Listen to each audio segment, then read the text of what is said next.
देखिए, यहाँ पे जो जेईई मेन ने क्वेश्चन बनाया है, ये बहुत ही सुंदर क्वेश्चन बनाया है। और इस क्वेश्चन के थ्रू जो मैं आपको अप्रोच यहाँ बताने जा रहा हूँ, ये एक पर्टिकुलर कंसेप्ट है जो पॉइंट्स निकालने काम आता है, जहाँ पर फंक्शन कंटिन्यूस नहीं होता।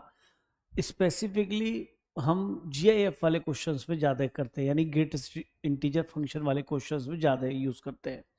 तो चलिए इस क्वेश्चन पहले पढ़ लेते हैं।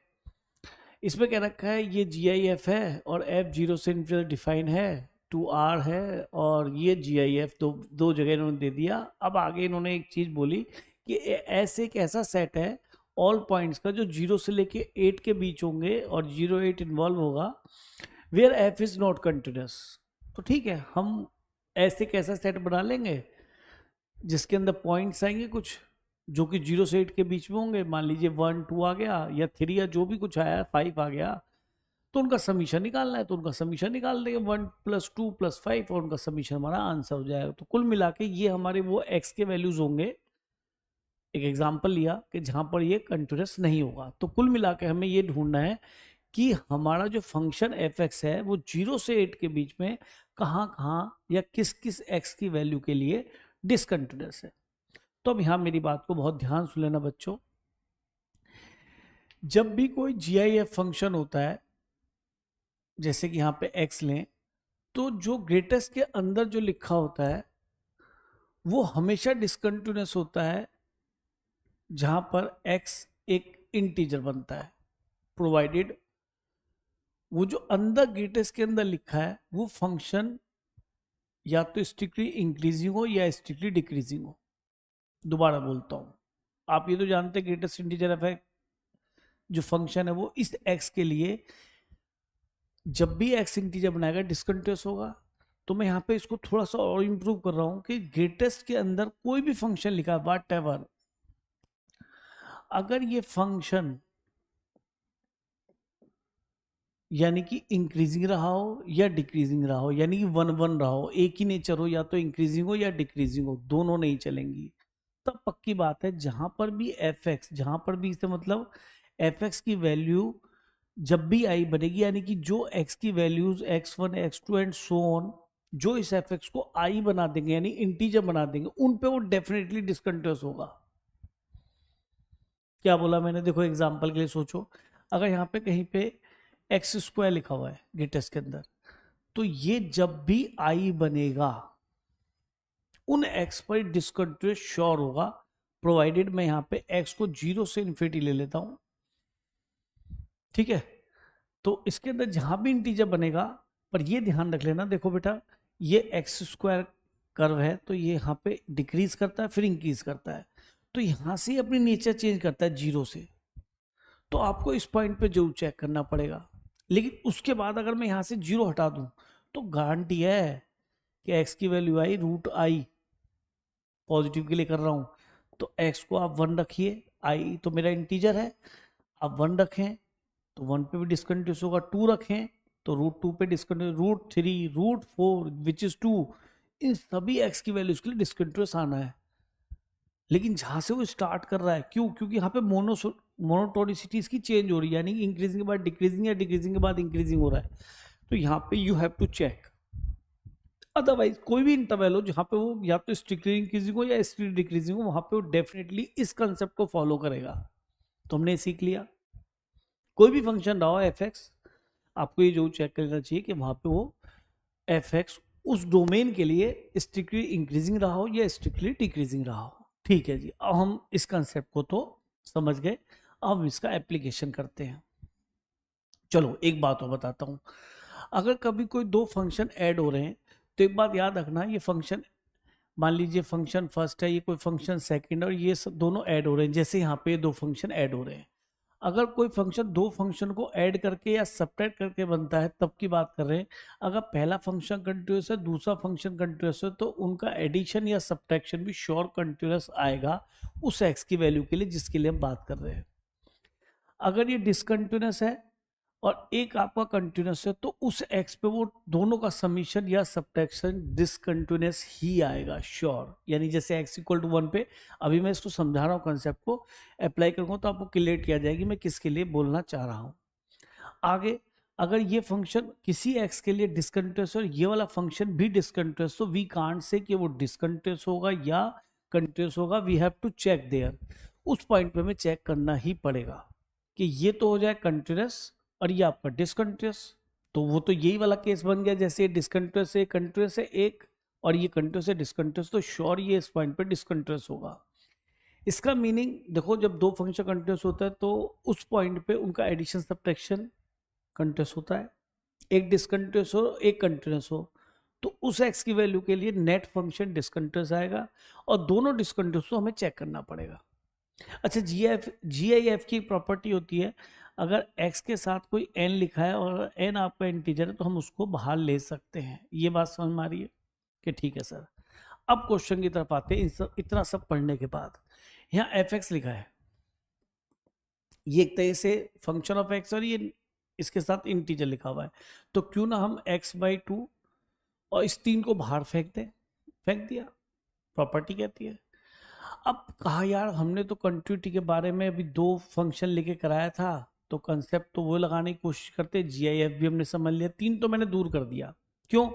क्योंकि 3 एक कांस्टेंट है, कांस्टेंट के ऐड करने या सब्ट्रैक्ट करने पे कंटिन्यूटी या डिसकंटिन्यूटी पे कोई फर्क नहीं पड़ता। नेट जो कंटिन्यूटी डिसकंटिन्यूटी का काम करेंगे वो ये दोनों फंक्शन करेंगे, क्योंकि 3 ऐड करने से कोई फंक्शन ऊपर उठता है, डिसकंटिन्यूस नहीं होता। दूसरी बात, अब मैंने एक को फंक्शन फर्स्ट बोल दिया, एक को फंक्शन सेकंड बोल दिया। अब मैंने कहा अगर ये कंसेप्ट क्लियर है और आपने नोट कर लिया है, तो मैं यहाँ पे आपको समझाना चाहूंगा कि ये जो फंक्शन है ये स्ट्रेट लाइन है, y इक्वल टू x/2। क्या है? स्ट्रेट लाइन, स्ट्रिक्टली इंक्रीजिंग, ये बनेगा, ठीक है ना, यही बनेगा। तो ये मुझे पता है कि ये कंटिन्यूस है, 1 1 है, ठीक है। अगर ये 1 1 एंड कंटिन्यूस है तो ये कन्फर्म है कि x/2 जहां पर भी i बनाएगा उस x की वैल्यू के लिए ये डिसकंटिन्यूस होगा ही होगा। चलो जी अगले फंक्शन की बात करें, रूट x जहां पर भी i बनाएगा, जहां पर से मतलब मेरा जिस x की वैल्यू के लिए, वहां पर ये डिसकंटिन्यूस होगा ही होगा, क्योंकि रूट x भी पैराबोला होता है और वो भी कंटिन्यूस ही होता है और 1 1 होता है और इंक्रीजिंग होता है, ठीक है जी। तो हमने यहाँ से x की वैल्यू निकालते हैं और इसको i रख के, तो हमारा यहाँ से x इक्वल टू हो गया 2i। ये याद रखना कि मुझे 0 से 8 तक की गेम खेलना है, तो i में मैंने 0 रखा तो x की वैल्यू 0 आ गई, फिर 1 रखा तो 2 आ गया, 2 रखा तो 4 आ गया, और 3 रखा तो 6 आ गया, और 8 भी 4 रख लेते तो 8 आ गया। यानी कि ये वो पॉइंट्स हैं सस्पिशियस पॉइंट जहां पर मुझे कंटिन्यूटी को चेक करना पड़ेगा, ठीक है जी। अब फंक्शन नंबर 2 से पूछा,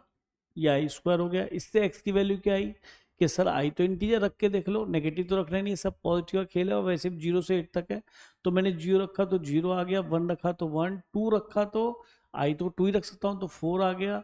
3 रखा तो 9 आ गया, आगे चला जाएगा, तो ठीक है। अब हम उस बेसिक से कंसेप्ट पे आते हैं कि फंक्शन 1 है, फंक्शन 2 है, ठीक। अब मैंने फंक्शन 1 तो ये रूट GIF ऑफ x/2 और GIF ऑफ रूट x सोचा कि सर x इक्वल टू 0 की बात करते हैं, ये 0 पे ये कहता है डिसकंटिन्यूस हो जाएगा, कि ठीक है सर, मैंने 0 लिख लिया, यहाँ पे डिसकंटिन्यूस हो गए, और ये भी 0 पे डिसकंटिन्यूस है, तो मैं नहीं कह सकता कि ये 0, वैसे एक बात हूँ, ये 0 से स्टार्ट होगा रूट x का कर्व, तो 0 पे कंटिन्यूस हो जाएगा, और ये x/2 ये भी 0 पे कंटिन्यूस हो जाएगा, क्योंकि 0 से स्टार्ट हो रहा है, इंक्लूड है ना ये वाला एलिमेंट, तो मेरे हिसाब से यहाँ दोनों पे कंटिन्यूस बनेगा। आप x/2 का कर्व बना के देखो, तब भी आपको आइडिया हो जाएगा। लेकिन फिर भी चलो,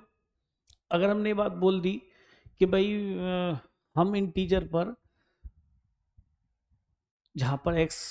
जहाँ पर ये पूरा इंटीजर बनाएगा वहाँ पे डिसकंटिन्यूस होगा, चलो हम फिर भी 0 पे चेक कर लेंगे, पर मुझे लगता है कंटिन्यूस है, तो दोनों कंटिन्यूस होगा तो कंटिन्यूस आ जाएगा। लेकिन जब दोनों डिसकंटिन्यूस होते हैं, अगर हम उसी कंसेप्ट को लेके चलें, तो दोनों का समीशन हमें डिसकंटिन्यूस या कंटिन्यूस को हमें चेक करने के लिए कहेगा, ठीक है, क्योंकि हम डिसकंटिन्यूस नहीं बोल सकते, अभी पीछे समझाया। अब x इक्वल टू हम आए सीधा 1 पे, तो 0 चेक हो गया हमारा, ठीक है। अब हमने चेक करा 1 पे देखा वो डिसकंटिन्यूस है, यानी कि दूसरा वाला डिसकंटिन्यूस है और ये वाला कंटिन्यूस है, यहाँ पे तो 1 कह ही नहीं रहा था। तो इससे कंफर्म हो गया कि यहाँ पे ये फंक्शन डिसकंटिन्यूस है पक्का। यहाँ पे मुझे चेक करना है, लिख दो तो चेक करना है, ठीक है, यानी यहाँ तो पक्का हो गया, एक पॉइंट ऑफ डिसकंटिन्यूटी आ चुका, कुछ भी चेक नहीं करा, कंसेप्ट लगाया और पता पड़ गया हमें। फिर आया मैं x इक्वल टू कितना बेटा, x इक्वल टू आया हमारा 2 पे, देख लेते हैं 2 पे क्या देखा कि सर 2 पे पहले वाला तो क्या है डिसकंटिन्यूस है और दूसरा वाला 2 पे क्या है कंटिन्यूस, बस ये तो 0 1 4 पे डिसकंटिन्यूस है ना, तो ये भी नेट क्या हो गया डिसकंटिन्यूस हो गया 2 पे। अब आए हम 3 इसमें है नहीं, 4 पे आए, 4 पे ये भी डिसकंटिन्यूस कहता है, ये भी डिसकंटिन्यूस कहता है, तो मुझे यहाँ पे चेक करना ही पड़ेगा, we can't say anything about it, you have to check by formula. अब आए किस पे बेटा 6 पे, 5 तो है नहीं, तो 6 पे ही पहले वाला डिसकंटिन्यूस और दूसरा वाला फंक्शन क्या है बेटा कंटिन्यूस है, तो ये तो पक्का डिसकंटिन्यूस हो गया, एक कंटिन्यूस एक डिसकंटिन्यूस हो तो नेट रिजल्ट डिसकंटिन्यूस आता है।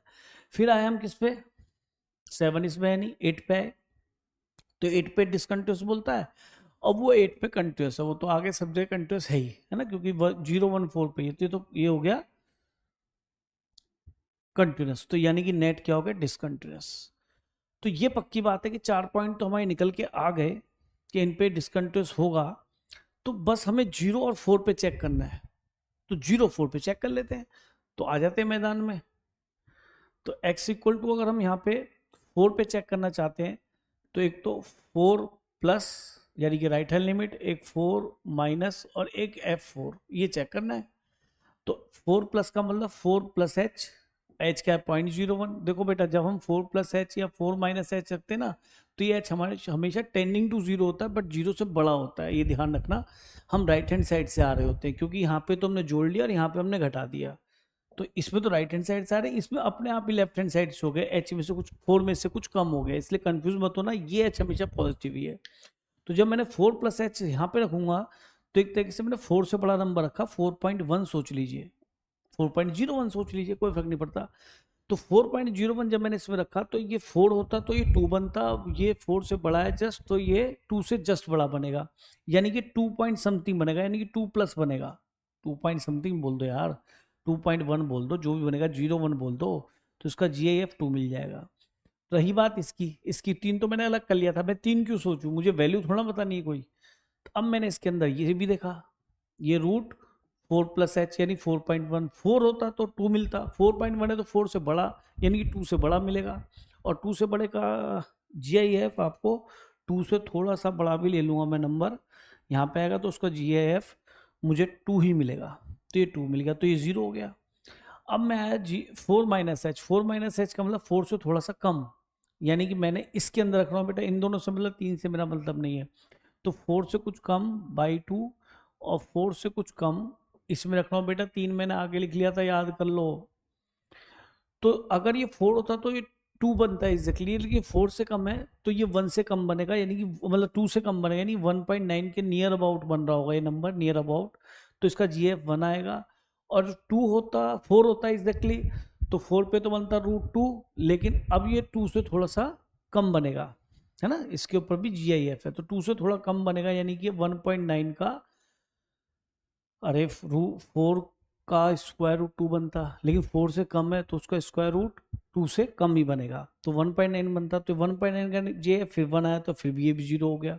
और अगर आप इसके अंदर सीधा सीधा 4 रखेंगे तो 4/2 2 मिलेगा,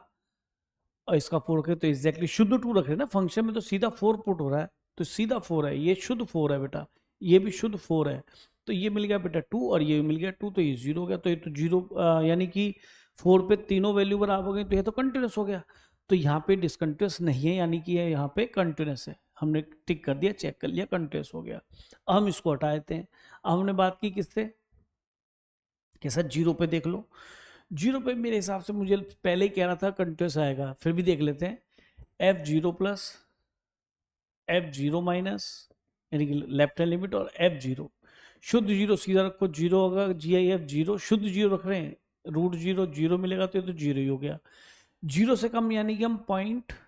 0 से कम माइनस का 0.1 रखते हैं ना, 0 से कम बाई 2, और इसमें रख रहा हूँ बेटा 0 से कम तो रख भी नहीं सकते यार, सोचा ही नहीं रूट है, और इसमें डिफाइन भी नहीं है, तो ठीक है, F0 और वन साइडेड लिमिट निकलेगी, यानी कि F0 निकाल सकते हो, ये निकाल सकते हैं। अगर ये दोनों बराबर आ गए तो भी कंटिन्यूअस होगा। ध्यान रखना, अगर फंक्शन के डोमेन में उसका राइट या लेफ्ट नेबरहुड नहीं आता, आप खुद देख रहे हैं कि यहाँ पे लेफ्ट में जा ही नहीं पाएंगे जीरो के, चलो एक अच्छा पॉइंट यहाँ पे आ गया। तो केवल आपको F0 तो निकालना ही नहीं, क्योंकि डोमेन में नहीं होगा, तो यानी कि जीरो से जब स्टार्ट करेंगे यहाँ से, तो एक तो F0 निकालना है और एक F0 प्लस निकालना है, और अगर ये दोनों भी इक्वल आ जाते हैं तो we can say the function is continuous at x equal to 0।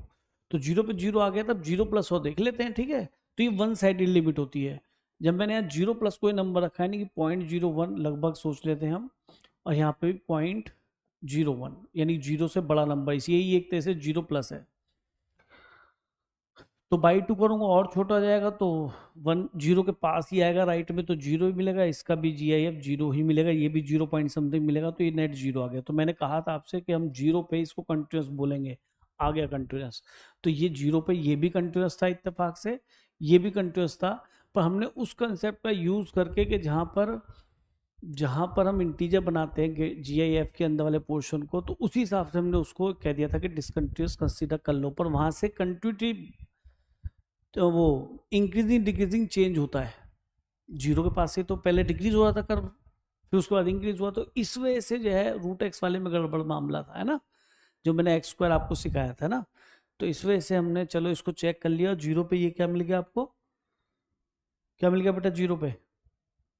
Continuous मिल गया। तो यानी हमारे कितने पॉइंट आए, 1 2 3 4। तो एस सेट में हमारे x के वैल्यूज क्या क्या मिले, एक 1 मिला, दूसरा हमें 2 मिला, तीसरा हमें 6 मिला, और चौथा हमें 8 मिला। अब उसने देखो क्या अजीब सी चीज पूछी है, बच्चा डरता है, इन नोटेशन से डरता है कि ए कहाँ से लिया गया है, एस से लिया गया, और सब ए का समीशन कर दो। तो ए तो हमारी यही है जो सेट का एलिमेंट है, तो हम इनका समीशन कर देते हैं, 1 + 2 + 6 + 8। तो ये हो गया बेटा 10 और 7 17। तो 17 हमारे यहाँ पे आंसर आता है। देखो मैंने यहाँ पे कंटिन्यूटी चेक करने के लिए केवल 2 ही पॉइंट का चेक करना पड़ा, एक तो जीरो पे जिस पे मैं इनिशियली वैसे मना कर रहा था आपसे, और एक मुझे कहाँ पे चेक करना पड़ा, 4 पे। और अदर पॉइंट पे तो मैंने चेक ही नहीं करा भाई, केवल क्या किया, थ्योरम का यूज करा, और मैंने सीधा सीधा बता दिया यहाँ पे डिसकंटिन्यूअस है। तो अगर जो बच्चा होगा इन पे सब पॉइंट पे चेक करेगा तो उस क्वेश्चन में लगा ही रहेगा, और जो लेफ्ट हैंड लिमिट और राइट हैंड लिमिट की वैल्यू यहाँ पर भी 3 को ऐड करके निकालेगा, वो भी इसमें अननेसेसरी टाइम वेस्ट करेगा। तो बेटर था, कांस्टेंट से हमें कोई डर ही नहीं था, हमने इन दोनों को देख के क्वेश्चन को इजीली डील कर लिया। क्वेश्चन बहुत ही बढ़िया, ऐसे क्वेश्चन जनरली एडवांस में आते हैं, जेईई मेन में कम मिलते हैं, लेकिन अब जेईई मेन भी इस तरह क्वेश्चन देने लगा है।